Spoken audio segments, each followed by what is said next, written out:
Good morning friends. आज का topic है रिश्ते, रिलेशन। अगर आपका रिश्तों का पिलर स्ट्रांग है तो ही आप लाइफ में हैप्पी रह सकते हो। अगर बाकी के पिलर स्ट्रांग है और रिश्तों का पिलर वीक है तो आप लाइफ में हैप्पी नहीं रह सकते हो। भले ही आप करोड़ों रुपए कमा रहे हो, मगर घर आके झगड़े ही होने तो वो कोई काम की बात नहीं है। तो आइए देखते हैं रिश्तों का पिलर कैसे स्ट्रांग करें। इसमें सबसे पहले हम देखेंगे माता पिता और बच्चों के बारे में, उसके बाद में हस्बैंड एंड वाइफ के बारे में, उसके बाद हम देखेंगे बाकी परिवार, फ्रेंड्स और समाज के बारे में। माँ बाप बचपन में जैसे संस्कार लगाते हैं उसके ऊपर ये डिपेंड होता है कि बच्चे बड़े होकर कैसे बनेंगे। पिता का यह कर्तव्य रहता है कि घर का वातावरण आनंदी, उत्साही, आशावादी, मोटिवेटेड रखे। बच्चों के मन में डर, चिंता, निराशा ये आने से पहले ही उसका खात्मा कर डालो ताकि वो हिम्मतवान और बुद्धिमान बन सके। ऐसे बच्चे बड़े होकर चैलेंजेस का, प्रॉब्लम्स का हंसते हुए सामना करते हैं। अगर कोई गलती कर रहा है तो वो गलती दोबारा ना हो, इसके लिए हमें समझाना, डांटना ज़रूरी है, मगर सबके सामने डांटना नहीं चाहिए। झगड़ा हम सबके सामने करते हैं और तारीफ पीछे। बच्चे जो देखते हैं वो जल्दी सीखते हैं, जो हम बताते हैं उससे भी पहले। तो बहुत ज़्यादा डांटना भी अच्छा नहीं है, बहुत ज़्यादा लाड़ प्यार भी अच्छा नहीं है, बैलेंस होना चाहिए।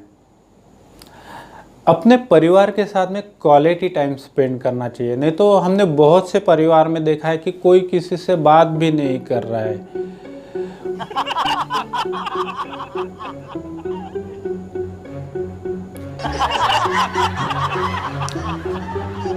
वॉरेन बफेट दुनिया के सबसे अमीर इंसानों में से एक, दिन भर कितने भी बिजी हो मगर डिनर वो सब परिवार साथ में करते हैं। उनको पता है कि अपने फैमिली का इम्पोर्टेंस क्या है।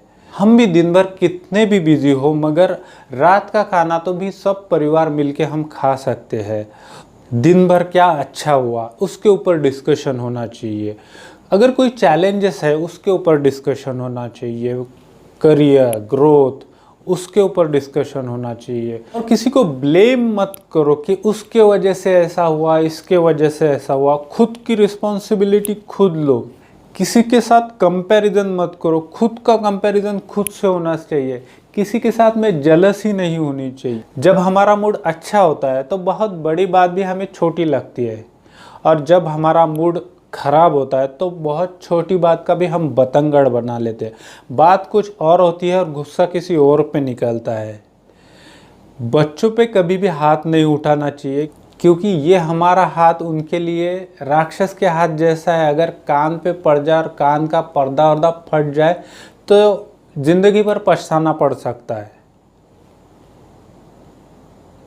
किसी के साथ में नहीं पड़ रहा है तो खुद से पूछो, क्या मैं गलत कर रहा हूँ, क्या मैं गुस्सा कर रहा हूँ, और उसको सुधारो। और 2-4 दिन के लिए नहीं, लाइफ टाइम के लिए। नहीं तो परिवार के लोग भी बोलेंगे कि ये 4 दिन ठीक रहता है, उसके बाद में जैसे थे। सबसे आसान और फायदे का अगर कोई काम है तो वो है पढ़ाई। और बहुत से पेरेंट्स पढ़ाई ये सब बहुत प्रेशराइज करके करवाते हैं, निगेटिविटी से फीड करते हैं। ऐसा ना करते हुए उसका बेनिफिट हमें बताना चाहिए। अगर ये करते हैं तो उसका क्या क्या बेनिफिट होगा, हम क्या क्या कर सकते हैं, और अगर नहीं करते हैं तो क्या क्या नुकसान होगा। तो जब हम रास्ते पे जाते हैं तो दिखाना चाहिए, देखो ये मजदूर, इन्होंने पढ़ाई नहीं की इसलिए इनको कितना मुश्किल काम करना पड़ता है। इनको फैसिलिटी नहीं है, अच्छे कपड़े नहीं है, अच्छा खाना नहीं है। जिसको कुछ करना नहीं है वो सिर्फ रीज़न देगा, और जिसको करना है वो हर हाल में करके दिखाएगा। तो स्टडी कैसी करनी चाहिए? स्टडी करने की जगह फिक्स होनी चाहिए। वो हो सकता है स्टडी टेबल, और वहाँ पे डिस्ट्रैक्शन नहीं चाहिए, मोबाइल, टीवी, ताकि वो कंसंट्रेट और फोकस कर सके। किसी चीज़ को देखकर आप जो पहली कमांड देते हो वही सच बन जाता है, उसी से आपकी मेमोरी शेप लेती है। स्वामी विवेकानंद अपने आप से हमेशा कहते थे कि मुझे पढ़ा हुआ याद रहता है। वो दिन भर में एक किताब पढ़ते थे और उनको पूरी किताब याद रहती थी। जब हम 5 सेंसेस का यूज़ करते हैं, विजुअलाइजेशन का यूज़ करते हैं, तो लंबे समय तक याद रहता है। बचपन में देखा हुआ मूवी, सुना हुआ सॉन्ग हम आज भी गुनगुनाते हैं। मेमोरी सबकी अच्छी रहती है। जो आपको आता है वो ब्लू लाइन से अंडरलाइन करो, जो आपको 2-4 बार पढ़ने की आवश्यकता है वो ब्लैक लाइन से अंडरलाइन करो, और जो आपको नहीं आता है वो रेड लाइन से अंडरलाइन करके टीचर से पूछो।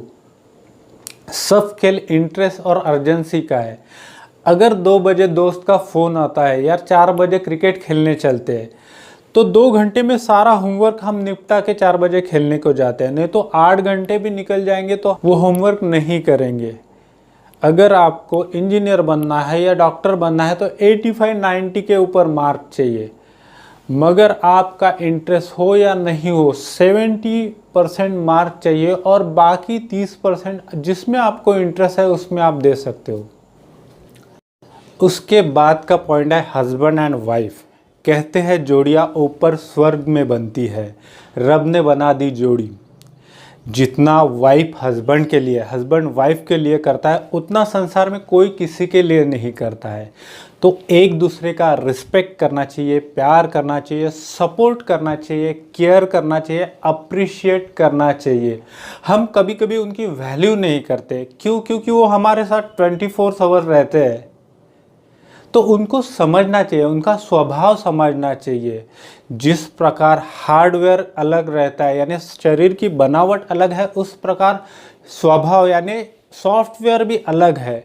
कुछ रिस्पॉन्सिबिलिटी फीमेल को दी है माँ बनने की, तो वो कभी जेंट्स समझ ही नहीं पाएंगे। एक दूसरे का स्वभाव समझना चाहिए। हस्बैंड पावर दिखाएगा, वाइफ बात करना पसंद करेगी, तो बात सुन लो आराम से, हाँ अच्छा, उतना ही उनको अच्छा लगता है। आपस में क्वालिटी टाइम स्पेंड करना चाहिए। ऑफिस ख़त्म होने के बाद भी आप दोस्तों के साथ गप्पे लड़ा रहे हो और वाइफ बेचारी घर पे राह देख रही है, तो वो दोस्त तो आपको ज़िंदगी भर साथ में नहीं रहने वाले हैं। आपकी वाइफ ही आपके साथ में ज़िंदगी भर साथ रहने वाली है। और घर पे आने के बाद भी आप टीवी पे और मोबाइल में घुस जाते हो, तो ऐसा न करते हुए क्वालिटी टाइम आपस में स्पेंड करना चाहिए। और कभी कभी हस्बैंड अच्छे मूड में घर पे आता है, चलो वाइफ से अच्छे बात करते हैं, आज उनको टाइम देते हैं, और वाइफ वही निगेटिविटी और झगड़े से शुरुआत करती है, तो हस्बैंड 1-2 दिन राह देखेगा, उसके बाद में फिर से वो टीवी और मोबाइल में लग जाएगा। तो हमेशा एंड रिजल्ट अच्छा होना चाहिए, हैप्पीली होना चाहिए। हस्बैंड और वाइफ में आपस में नोकझोंक चलती रहती है, पर आपस का झगड़ा आपस में ही सुलझाओ। थर्ड पार्टी को उसमें इन्वॉल्व मत करो। दूसरे लोग उसका मज़ा लेते हैं या फिर वो अपने हिसाब से एडवाइस देते हैं।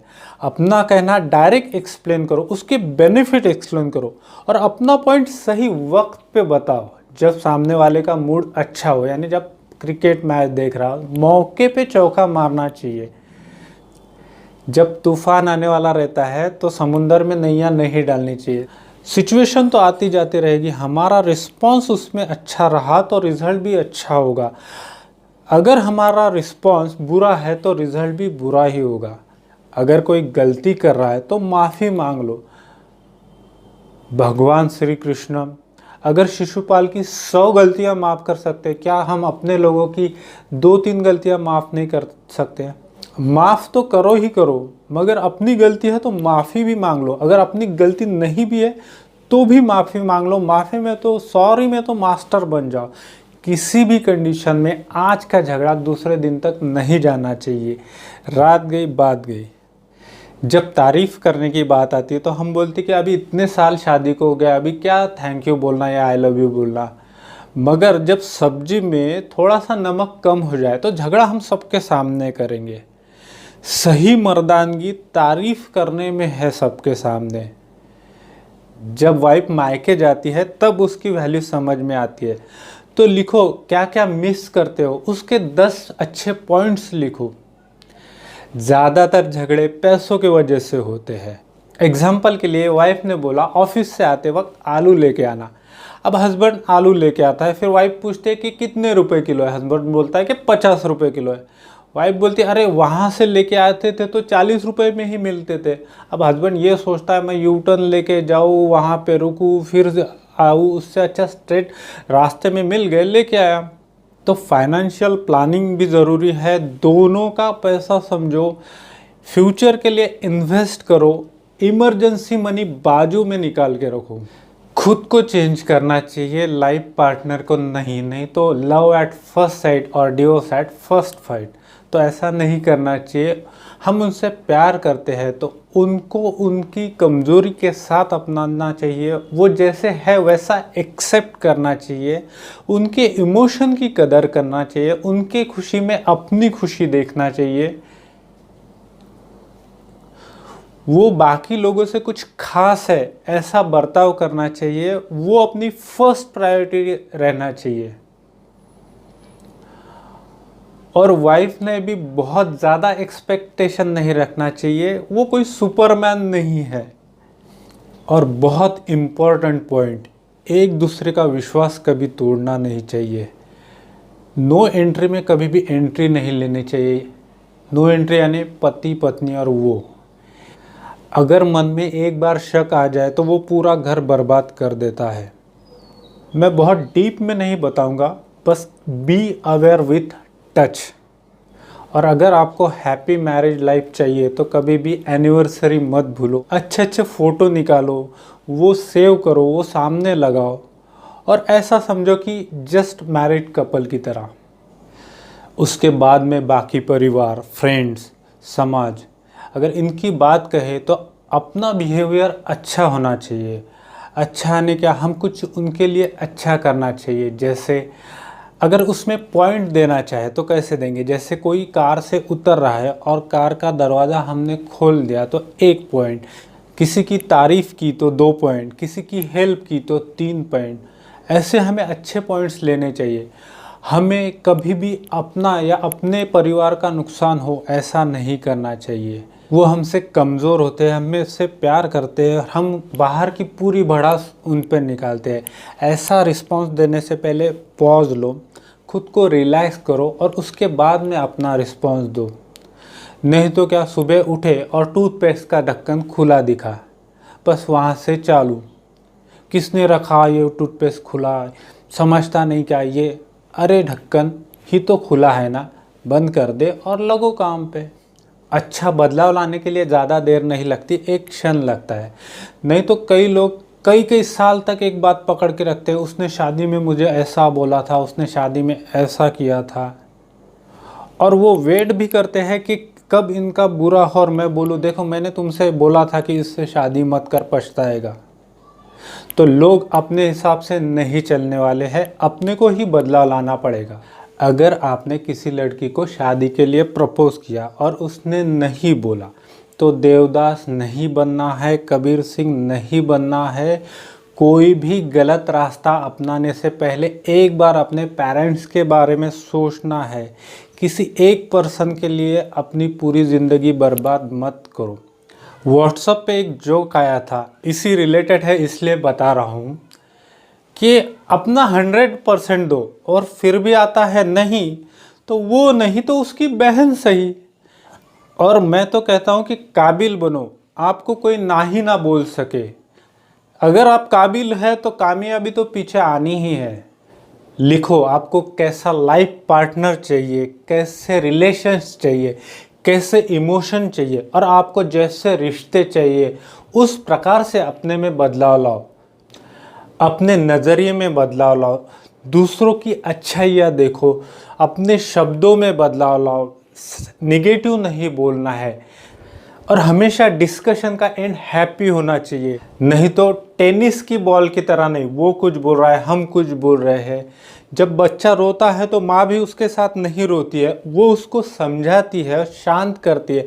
हमें भी अपने आप को शांत करना है और फिर अपना रिस्पॉन्स देना है। अगर किसी के प्रति नफ़रत या गुस्सा पकड़ के रखा है तो वो निकाल दो। उस इंसान को याद करो जिसका विचार आने के बाद आपको गुस्सा आता है, तकलीफ होती है, दुख होता है। वो कोई दोस्त हो सकता है, दुश्मन हो सकता है, परिवार का कोई हो सकता है, एक नहीं 2-3 हो सकते हैं। वो जो कुछ भी है उनसे जो कहना है मन में बोल दो। अगर मन में घूंसे मारना है 2-4 मार डालो, पर वो इमोशन मन में पकड़ के मत बैठो। अगर वो हम पकड़ के रहते हैं तो वो हमारे ग्रोथ को इफ़ेक्ट करेगी, हमें दुख देगी, कोई बीमारी आएगी, उससे अच्छा उस इमोशन को बह जाने दो, मन को हल्का कर दो। अगर किसी ने गलती की है तो उसे माफ़ कर दो। अगर किसी के प्रति मन में गिल्ट पकड़ के रखी है तो मन ही मन उसको सॉरी बोल दो। ये करने से आपको ऐसा लगेगा मन का बहुत बड़ा बोझ हल्का हो गया है। अपने माता पिता को याद करो, ये उनके ही एफर्ट है कि हम आज इस मुकाम पे है। अपने वाइफ को याद करो जो अपने लिए इतना सब कुछ करती है। अपने भाई बहन, अपने पूरे परिवार को याद करो जो बिना एक्सपेक्टेशन के हमारे लिए इतना सब कुछ करते हैं। आप ये सोचते होंगे कि मेरा परिवार इतनी मेरी गलतियां क्यों निकालता है, क्योंकि उनको पूरा विश्वास है कि आप इससे भी बेहतर कुछ कर सकते हो। अच्छे समय में तो सब साथ देते हैं, मगर जो बुरे समय में साथ देता है वही है हमारा सच्चा परिवार। तो खुद भी खुश रहो और अपने परिवार को भी खुश रखो।